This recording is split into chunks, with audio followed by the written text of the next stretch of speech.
Hello, this is Harry Hobson again, President and CEO of Plymouth Harbor, and I'm here again with my partner, Karen Novak. And we thought we would give you again an update. The last time we were together was 2 days ago on Monday, and promised that we would come back today. So let's go ahead and talk about the how we're doing with the resident testing and those results, Karen. You know, the residents continue to trickle in. I'm looking forward to having everybody come through, so it's still not too late. If you've not had your testing, please come to home care. We're down there 24 hours a day, 7 days a week, so there's no reason not to come.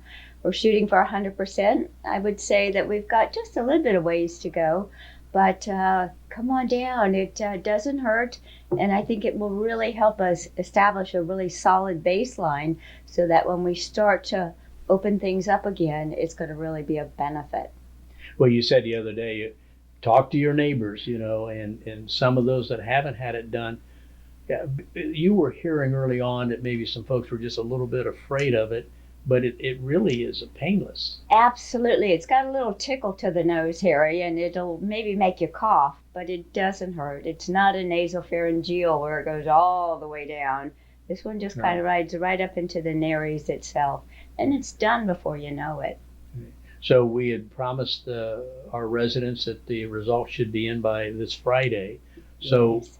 we'll have all of our results in by Friday. So if I'm a resident, I might say, so how do I find out? You know, the positives have started coming in, and we're notifying the residents if they're positive. So by Friday, hopefully we'll have all of the results in, and we're going to call you if it's positive. If it's negative, we're going to get a concrete copy of the results to you.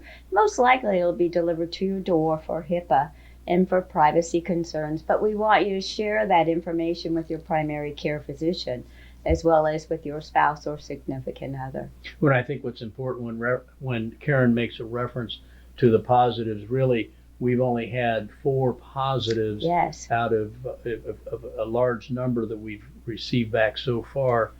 And of those 4, they're into their second round and even into their third round. It's looking Of continuous testings, negative. and it looks like they're going to come back negative, just like we had with the staff members before. So we're looking forward to really great things. But that doesn't mean that you can quit and stop all these interventions that we have in place. Remember to keep those in place. Well, there's 2 other items I want to address during this edition, and that is I want to talk for a moment about and clarify communal spaces, and then also to give you some time to think about this. I know there's some chatter about will there be a second wave, so we'll talk about that here in just a few moments and what you're reading. But let me clarify from Monday. On Monday, I talked about the communal spaces and how will we determine when we will reopen. Okay, and what I had mentioned was that first and foremost, we're going to base everything on Governor DeSantis' executive order. That's where we start. But it doesn't end there, because then what we'll do, if he gives us the okay in certain areas, we're going to look locally. Having the results back on Friday, that's a key indicator. But there are some other key indicators. We don't want to upset the apple cart, so to speak. We're doing so well. So we're going to move very, very slowly. So when I speak about communal spaces, I'm speaking about those areas where we have our large gatherings. Let me give you some examples. Bocce ball court, the pools, both the indoor and outdoor, our wellness center, including the cardio area, woodworking shop, the dining rooms, our library, art studio, and club room. Now, Harry, you know you can't forget one most important place, and that's our beauty shop. I probably hear about that more than anything. You and I both. So it will reopen, but again, we're going to do that very cautiously. I think it's kind of interesting, just all of us, whether we're seeing each other, we're watching television. It's interesting some of the hairdos that are out there right now. So just among our staff itself, it kind of makes you Right. wonder. Right. So we'll begin looking at those areas over the next couple of weeks, but we're going to move very, very slowly. Now, why do I keep saying that? I get together every 2 weeks with a group of CEOs, and they're CEOs outside of our industry, our field, if you will. And we share things, and it's very, very good. It helps all of us. And I just got off of that conference call a few moments ago, and the topic came up amongst them, whether they're in banking, finance, grocery stores, etc. And they're looking at reopening, but they're very, very cautious as well. And there's a lot of chatter they're hearing, and it was shared with us, that they're hearing from some experts, if you will, that they're very likely going to be a second wave.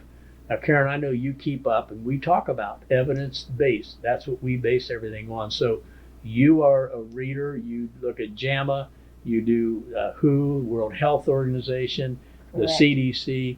What are you reading right now? You know, I read a wonderful article that actually was in the New England Journal of Medicine a few nights ago, and it did talk about the second wave coming. And that's, as we start to open up and start becoming, I want to say regular again, or return to the ways of yesterday, we've got to really remember things are a little bit different. We still have this virus, this deadly virus that is around us, that we have to take precautions, and we're doing so well here.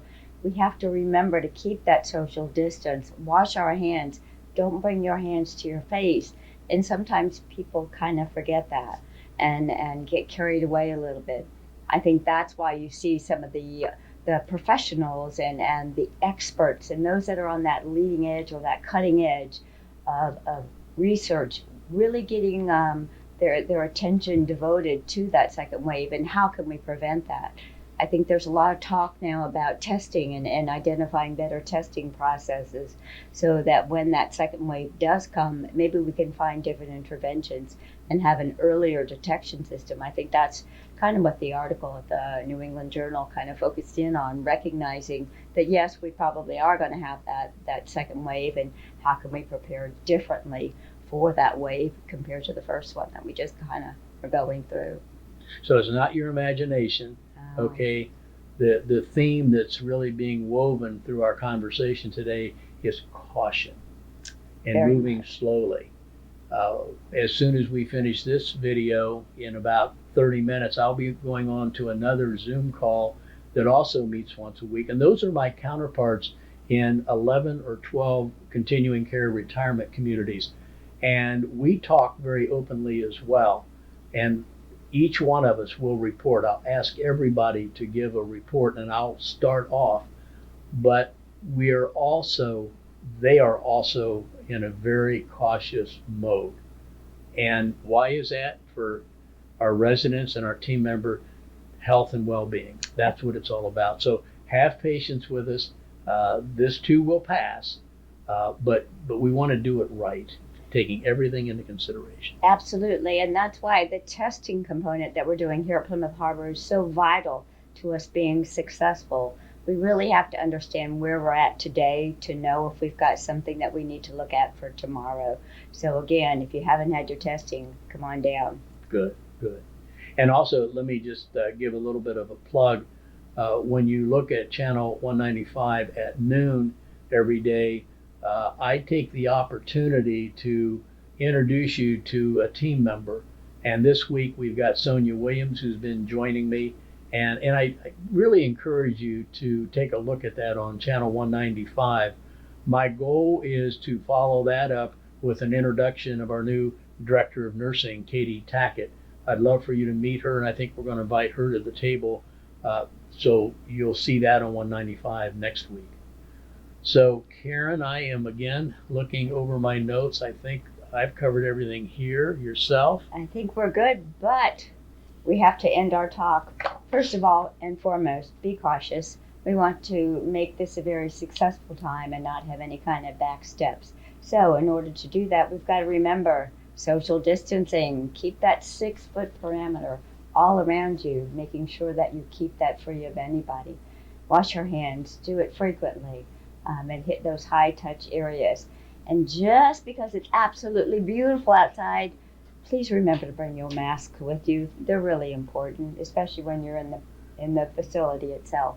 But Harry, it's been a good day. It has been. I want to thank all of our residents for your support to get us this far. Our team members the same way, and the families have been most understanding. We've had some very fine conversation with family members. Everybody is supportive as far as what we're doing and why we're doing it. So thank you very, very much. So that concludes this video. So that means the masks go back on.